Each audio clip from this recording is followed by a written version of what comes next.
Amém. Deus, nós queremos aqui nesse momento te agradecer, Pai, porque nós somos aqueles que temos o coração quebrantado e entendemos quando é o Senhor quem fala conosco. A tua palavra diz que em tudo dai graças, e esse tudo, às vezes é tudo de bom e tudo de ruim, mas muitas vezes nós queremos dar graça só por tudo de bom que a gente recebe, mas nós queremos dar graça por tudo, Pai, porque o Senhor tem nos sustentado, o Senhor é quem vai à nossa frente, o Senhor é quem tem acolhido o órfão e a viúva. Ó Deus, em nome de Jesus, eu quero te pedir, ó Deus, nessa manhã, que o Senhor realmente encha o nosso coração de esperança, porque o homem sem esperança, ele desanima, e a gente não quer desanimar, a gente quer olhar para frente e agradecer ao Senhor por todos os momentos que a gente vive na nossa vida. Ensina-nos, ó Deus, nessa manhã, a olhar por todas as sortes de bênção que o Senhor já nos deu, que a gente possa contar essas bênçãos e ver quantas são recebidas da divina mão. Muito obrigado, meu Deus, por cada um que está aqui, por cada pessoa que está aqui. Eu queria orar, ó Deus, nesse momento, pelo consolo e conforto da família da Juliana, que eles sejam consolados no coração, ó Deus, em perder uma jovem, uma garota tão cheia de vida, tão bonita, ó Deus, tanta coisa para fazer. E obrigado, ó Deus, porque eu pude ver que eu preciso agradecer a Deus, porque eu tive o privilégio de viver até mais com a minha esposa. E em nome de Jesus, eu quero que essa palavra venha no nosso coração, mas que seja uma palavra de ânimo e não de desânimo, que nos levante, que nos impulsione, porque o teu Espírito Santo que está sobre nós e sobre cada um que está aqui, é Ele quem nos sustenta. Porque um dia nós comemos o pão, ó Deus, que foi o teu corpo entregue na cruz por nós, e por isso nós não precisamos ficar ansiosos por coisa alguma. Nós apenas temos que fazer conhecidas do Senhor as nossas orações, as nossas súplicas e as nossas ações de graça. Em nome de Jesus, abençoa o Diogo nessa manhã também, que ele continue, ó Pai, assim como o louvor, como o Otaviano com a palavra de dízimo, continue, Deus, a ministrar o nosso coração, em nome de Jesus. Muito obrigado, Senhor, por tudo. Em nome de Jesus. Amém. Queria te convidar a abrir a Bíblia lá em Provérbios 27.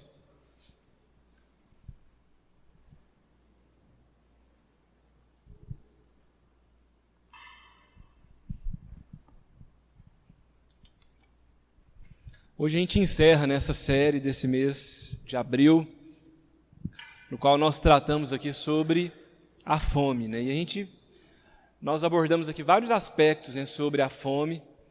E eu queria fazer uma breve recapitulação daquilo que a gente aprendeu ao longo desse mês, aquilo que a gente ministrou aqui. Eu queria te convidar, então, a abrir a Bíblia em Provérbios 27.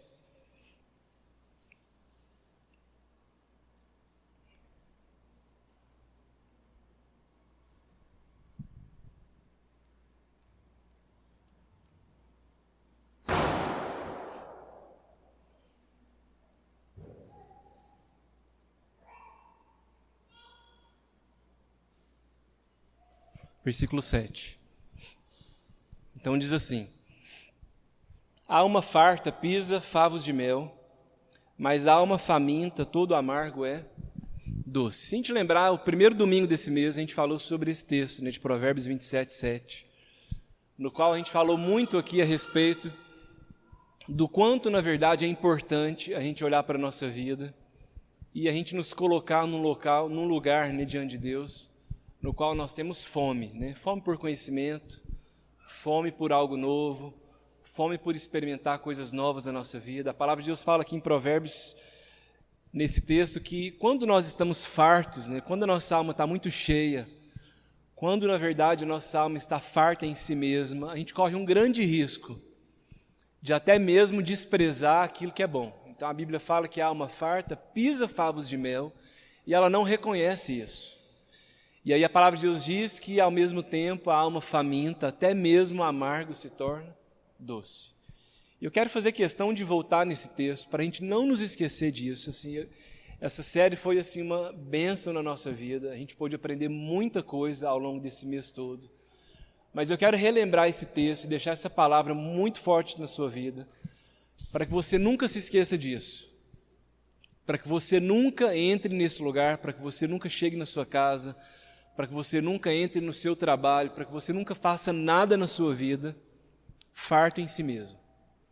Mas que em tudo na sua vida, em todas as suas relações, no seu trabalho, naquilo que você se propôs a fazer, que você tenha fome por algo novo. Porque tendo fome, Deus vai acrescentar grandes coisas na sua vida. Para a gente relembrar um pouquinho de novo, vamos lá em Mateus 5. Mateus no capítulo 5.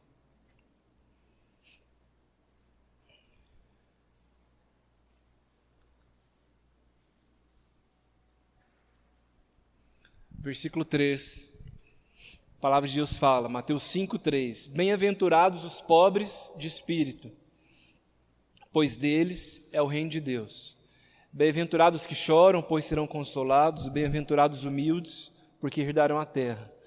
Bem-aventurados que têm fome e sede de justiça, pois serão fartos. De novo, a palavra de Deus diz que nós somos abençoados quando nós temos fome. A palavra de Deus fala que é bom com que você sinta fome na sua vida, porque a fome vai fazer com que você se mova, vai fazer com que você busque de Deus, vai fazer com que você talvez se quebrante um pouco mais, até o ponto em que você seja farto e também receba algo de Deus para a sua vida. E hoje a gente vai falar sobre a mesa, né? Hoje é o dia de ceia, e eu queria falar sobre a fome que muitas vezes nós temos à mesa. E aí a gente vai mudar um pouquinho a nossa perspectiva, porque até então a gente abordou a fome como algo positivo. Então a gente disse que ter fome é bom, porque na verdade a fome representa que nós não estamos cheios de nós mesmos, que a nossa alma não está farta e por isso nós temos fome e sede. E por isso muitas vezes a gente administra bem as coisas da vida, né? Tem até tudo a ver com aquilo que o Henrique falou aqui, porque quando nós temos fome, sede, até do Espírito de Deus, mesmo situações amargas na nossa vida, se tornam doces, porque, na verdade, o Espírito de Deus fala ao nosso coração. E nós aprendemos que ter fome é algo extremamente positivo e até um sinal de que nós somos abençoados. E a gente compartilhou muito aqui que, na verdade, a fome, ela nos livra da inércia da nossa vida, porque se nós não experimentarmos a fome, muitas vezes a gente vai ficar parado, sentado, a gente não vai sair à busca daquilo que realmente é o alimento que nós precisamos obter na nossa vida. Então, fome é algo extremamente positivo na nossa vida, diante de Deus. Mas hoje a gente vai falar sobre outro tipo de fome, que na verdade é a fome do nosso egoísmo. Porque nós falamos até então dessa fome boa, né? Dessa fome positiva, dessa fome e sede por justiça, a fome e sede pela palavra de Deus, a fome e sede pelo ouvir de Deus. Mas hoje, diante da mesa, nós vamos falar sobre a fome humana, sobre essa fome muitas vezes animalesca, que na verdade nos leva a saciar a nossa vida, a nossa carne, e muitas vezes até em desprezo àquilo que é a vida do outro, àquilo que é a vontade de Deus para a nossa vida. E eu gostaria, então, de te convidar a abrir a Bíblia lá em 1 Coríntios.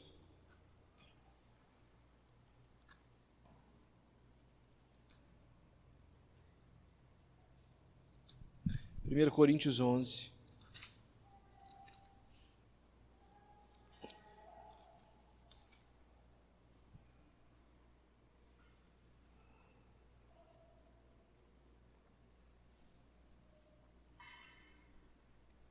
Primeiro Coríntios 11, 17.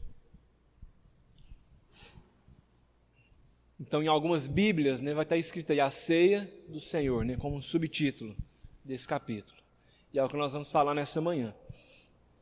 Então, a palavra de Deus fala assim, nisto, versículo 17, nisto que vou dizer-vos, não vos louvo, pois vos reunis não para melhor, senão para pior. Antes de tudo, ouço que quando vos reunis na igreja, há entre vós divisões, e em parte o creio. E até importa que haja entre vós diferenças para que os que têm a aprovação de Deus se manifestem no vosso meio. Quando vos reunis no mesmo lugar, não é para comer a ceia do Senhor. Pois quando comeis, cada um se apressa a tomar a sua própria ceia. Assim, um tem fome e outro se embriaga. Não tendes casas onde comer e beber, ou menosprezais a igreja de Deus, e envergonhais os que nada têm. O que vos direi? Eu vos louvarei? É claro que não. Nesse texto, a palavra de Deus, Paulo, ele confronta a vida da igreja, porque a igreja ela se reunia, né, seguindo as orientações do próprio Cristo. Então a igreja se reunia para celebrar a ceia, né, a santa ceia do Senhor Jesus. Mas a palavra de Deus fala que aquela igreja, por inúmeros contextos, e talvez inúmeros equívocos, eles se reuniam no mesmo lugar, mas eles estavam fazendo algo de maneira muito equivocada, porque eles estavam apropriando da ceia, na verdade, como algo que pudesse satisfazer apenas a sua fome e satisfazer apenas aquilo que fossem as suas próprias necessidades. Então a palavra de Deus fala que aquela igreja ela se reunia para ceiar junto, para se alimentar, para comer junto, mas ao mesmo tempo eles não toleravam uns aos outros. Então a palavra de Deus fala que haviam diferenças entre eles, mas eles não resolviam essas diferenças, pelo contrário, eles perpetuavam essas divisões, né? E a palavra de Deus fala que é como se eles sentassem e eles estivessem com pressa de comer aquilo que era a sua parte daquela refeição. E Paulo foi muito duro com aquela igreja. Paulo fala, eu posso elogiar vocês, eu posso me gloriar, eu posso me alegrar diante daquilo que vocês estão fazendo. E Paulo fala, é claro que não. Porque na verdade vocês estão cometendo um erro de na verdade expressar a fome de vocês, mas na verdade ter pressa e se esquecer daquilo que são, daquilo que é a necessidade de quem está à sua volta. E a ceia, ela começa tratando isso na nossa vida. Se a gente for pensar na mesa, né, a gente já falou muito a respeito disso aqui, que nós temos uma tendência hoje a menosprezar a mesa, né? Eu sei que nós temos várias famílias aqui hoje reunidas, mas a gente sabe hoje o quanto é desafiador a gente sentar à mesa, como família. A gente sabe o quanto hoje é desafiador você conseguir reunir os seus filhos, talvez seus netos, seus irmãos, ao redor da mesa para compartilhar uma refeição. Há uma grande dificuldade em sentar-se à mesa, talvez pelo tempo, pela correria, pelos nossos afazeres, né, pelo nosso dia a dia, mas o fato é que cada vez mais nós temos perdido o privilégio da ceia, da refeição sentados na mesa. Quando a gente olha uma família, é muito comum hoje uma família que muitas vezes não espera o outro para comer, né? Só eu que vejo isso? Claro que não. É muito comum, às vezes, a gente não ter tempo mais para esperar o outro chegar para sentar à mesa e a gente comer junto. Porque muitas vezes nós nos apressamos, e aí por vários motivos, né? Pelo trabalho, porque temos que entrar no trabalho, porque temos um compromisso, e acaba que nós não temos mais o privilégio de esperar uns pelos outros. Por que a gente sempre faz questão de colocar uma mesa aqui no dia da ceia? Porque a ceia e a mesa, ela representa tudo isso que é o nosso ideal enquanto família, enquanto igreja. Porque Paulo estava falando de uma ceia na qual nós deveríamos esperar uns pelos outros. E na nossa vida, muitas vezes, a gente tem tanta fome em resolver a nossa vida, os nossos problemas, que nós estamos muitas vezes tão apressados na vida, em várias questões. Aí eu não quero falar só do ato de alimentar-se ou comer uma refeição, mas muitas vezes nós não temos tido mais a paciência de esperar uns pelos outros. Tem muito casamento que acaba porque um cansou de esperar pelo outro. Porque na verdade a gente não consegue mais esperar para que o outro venha e se assente conosco para usufruir daquilo que muitas vezes nós temos usufruído. Mas a mesa e a ceia, elas trazem essa reflexão de que muitas vezes na nossa vida nós temos que rever se nós não estamos com tanta fome de alimentar nós mesmos, se a gente não tem sido tão egoísta que nós não estamos esperando para que as pessoas se assentem conosco naquilo que Deus tem feito na nossa vida. Você já deve ter ouvido muito isso, né? Às vezes é comum, a gente vai aconselhar alguém, uma família, às vezes uma reclamação comum é falar assim, mas meu esposo não quer saber de igreja, né? Ou minha esposa não quer saber de igreja, eu não sei o que eu faço mais. Não sei se eu deixo ele, se eu separo, se eu abandono, mas ele não me acompanha, né? A gente ouve bastante esse testemunho. Ou às vezes com seu filho, às vezes, enfim, né?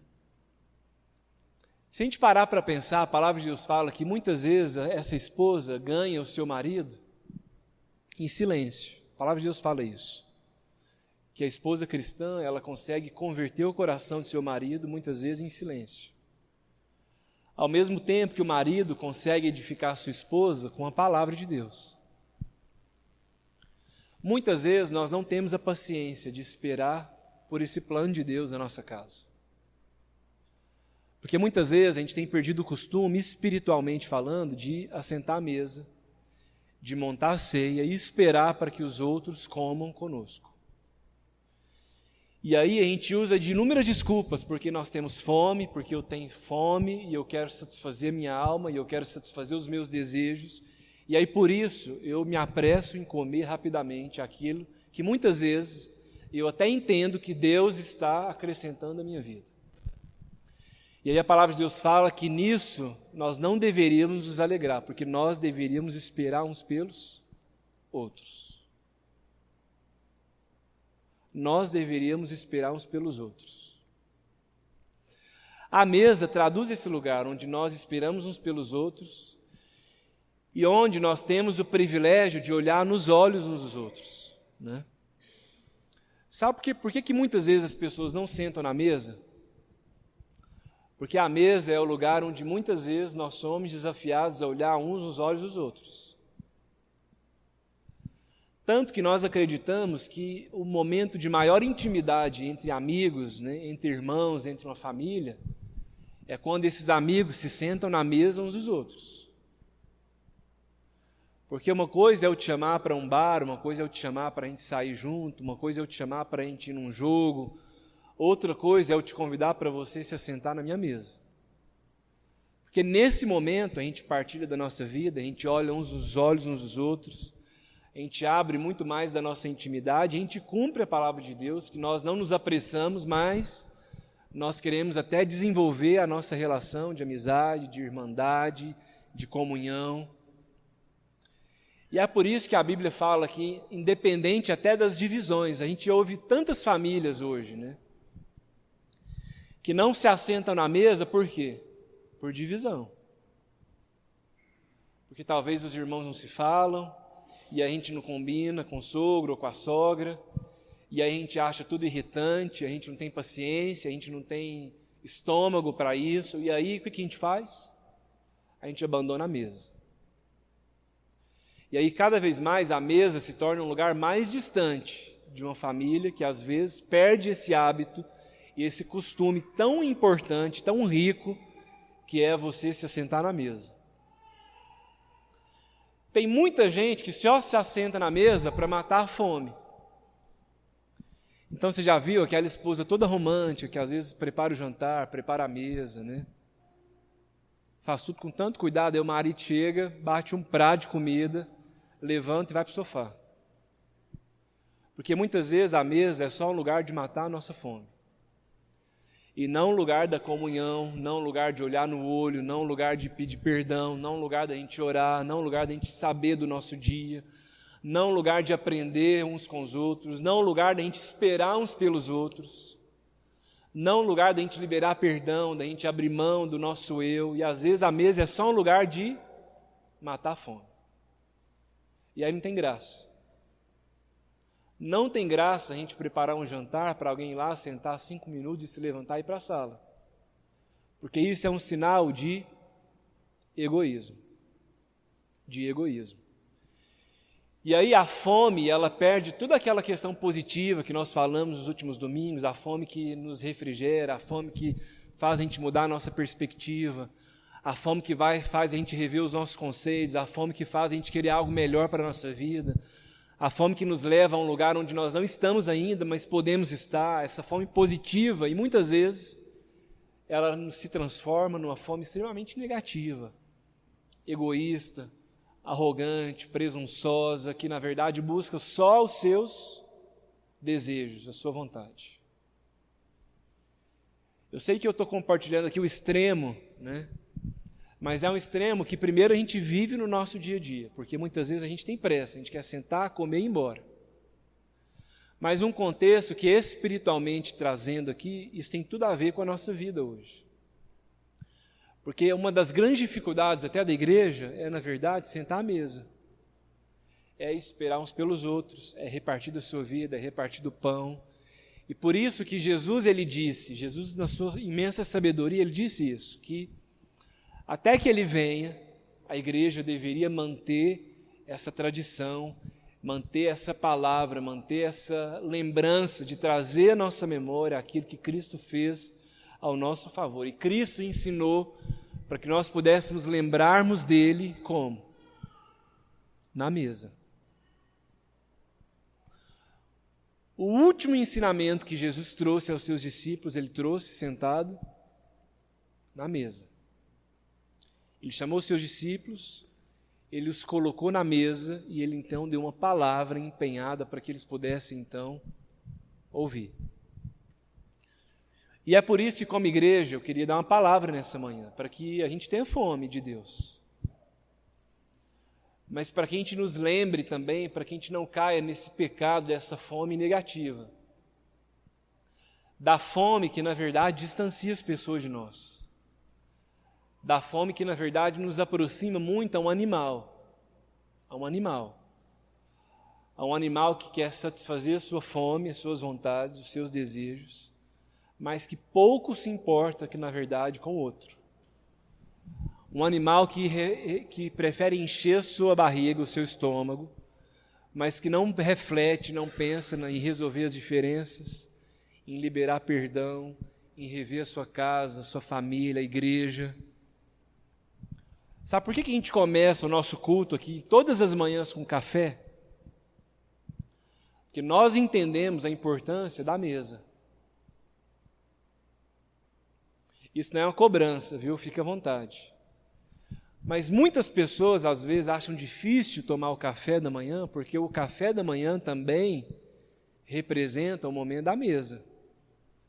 De você conversar com as pessoas, de você trocar uma ideia, de talvez você fazer amizade, talvez você avançar um pouco mais na sua relação com as pessoas, com os nossos irmãos. E, de fato, a gente conversa muito mais no café do que em qualquer outro ambiente da igreja. Por isso que hoje em dia a gente usa muito a desculpa do nosso tempo, mas na verdade com a falta de paciência de sentar à mesa. Tem muita gente aqui hoje que não tem paciência de comer à mesa, porque perde o privilégio da comunhão, de esperar pelo outro, de tratar da vida e aí vai. Às vezes a gente tem a desculpa de querer almoçar ou jantar assistindo uma série no Netflix. Porque, na verdade, a gente quer alimentar a nossa vida, mas nós não entendemos o privilégio da mesa, da ceia, né? O privilégio de cuidar da fome também do outro. E antes de a gente repartir nesse momento da ceia, eu queria que a gente refletisse a respeito disso, que a mesa é o lugar onde nós nos atentamos à necessidade do outro. Quando a gente recebe alguém na nossa casa, geralmente a gente tem uma preocupação da mesa. A gente se preocupa em servir bem quem vai se sentar nessa mesa. Quando nós recebemos alguém na nossa casa, né, idealmente a gente se preocupa em alimentar bem aqueles que se assentam nessa mesa. A gente se preocupa se existe alguma restrição alimentar, se existe alguma coisa que você gosta, a gente quer agradar. Por quê? Porque a mesa é esse lugar de nós nos lembrarmos também da necessidade uns dos outros. E quando Jesus repartiu essa palavra de ceia, Jesus estava repartindo isso. Jesus não estava dizendo para os discípulos em que eles deveriam apenas alimentar eles mesmos. Tanto que a palavra de Deus fala que naquela noite, Jesus tomou o pão, ele orou a Deus, e antes de comer, ele repartiu e deu aos seus discípulos. Amém? Você não se esqueça disso. Por mais que você tenha fome hoje por algo na sua vida, isso não nos impede, não nos impossibilita. Pelo contrário, Isso, na verdade, deveria ser até mesmo um estímulo para que nós também pudéssemos repartir da nossa própria vida. Amém? Porque esse é o modelo.